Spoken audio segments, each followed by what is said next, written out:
Économie le max sur i24 News. Soyez les bienvenus. Au programme aujourd'hui, too big to fail. La France pourra-t-elle profiter longtemps encore de son poids économique en Europe pour retarder sa reprise? Les voix, vous le verrez, sont nombreuses en faveur de mesures fortes. Le récent prix Nobel d'économie propose des modèles. L'Allemagne, la Suède, le Canada. Et il est français. On en parle avec Thibaut de la Baronnière.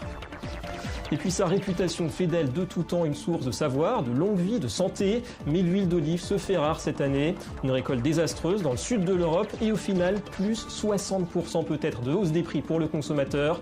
Enquête en seconde partie d'édition.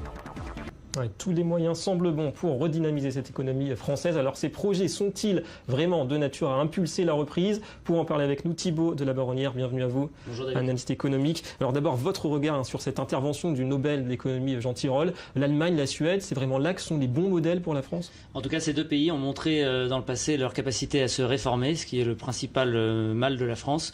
L'Allemagne avec Gerhard Schröder notamment et la Suède dans les années 90 ont tous les deux réformé leur modèle social et la voie de la social-démocratie un petit peu. Exactement, et rétabli leur compte public et ont des économies qui sont désormais prospères avec deux modèles qui quand même sont assez différents sur le plan social notamment. Et vous êtes pessimiste justement vous aussi sur l'avenir du modèle social français? Il suffit de regarder les faits. On a un système économique en France qui est exsangue avec un déficit qui est parmi les plus importants en pourcentage du PIB d'Europe et un modèle social qui continue à taper sur les classes moyennes et à essayer d'assister toutes les classes populaires et c'est évidemment impossible dans la durée sans rétablir les comptes publics. Donc oui, il y a un vrai risque. Et alors justement, l'action du gouvernement, on pense au reste du pacte de responsabilité, on pense aussi à l'ouverture, on l'a vu, des magasins de dimanche. Est-ce que vous pensez que c'est suffisant pour vraiment impulser une vraie dynamique? Non, déjà parce que entre ce qui avait été annoncé et ce qui va vraiment se passer, beaucoup de lobbies ont mis des bâtons dans les roues au gouvernement. Et puis,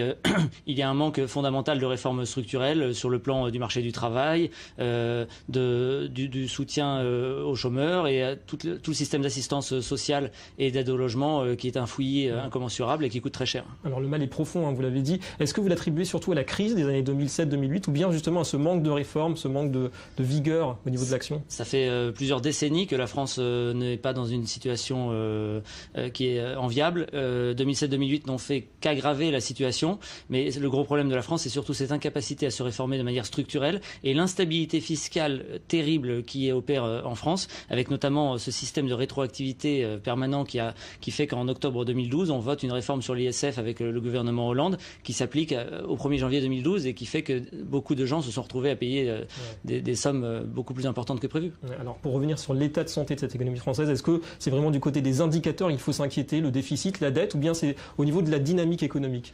Les deux en fait, puisque c'est extrêmement lié et on est face à une bombe à retardement énorme. La France est un pays qui est extrêmement important dans la zone euro et ça n'est pas comme si la Grèce était en situation difficile. La France pourrait mettre en danger toute la zone euro si la situation ne s'améliorait pas. Et pour parler de l'emploi, quel rythme de croissance il faudrait aujourd'hui pour relancer, pour inverser cette courbe du chômage? En général, pour un pays comme la France, il faut être au moins 1,5% pour commencer à ne pas détruire d'emplois et encore plus pour réduire le chômage. Et au niveau du commerce extérieur, on a eu les chiffres d'ailleurs aujourd'hui de la balance commerciale toujours déficitaire, moins 4,6 milliards en octobre. Est-ce que ça peut repartir quand même avec l'armement peut-être et puis aussi avec la baisse de l'euro à venir peut-être? La situation, on peut espérer qu'elle s'améliore parce qu'on en avait parlé, la France a une compétitivité prix très forte, mais quand on voit qu'un pays comme l'Allemagne a 200 milliards d'excédent commercial et que nous avons 50 à 60 milliards par an, on se dit que le modèle allemand a en effet quelques avantages. 20 milliards d'excédents pour l'Allemagne encore ce mois-ci. C'est le bon moment, vous pensez, pour une baisse de l'euro dans ce contexte justement de baisse aussi des cours du pétrole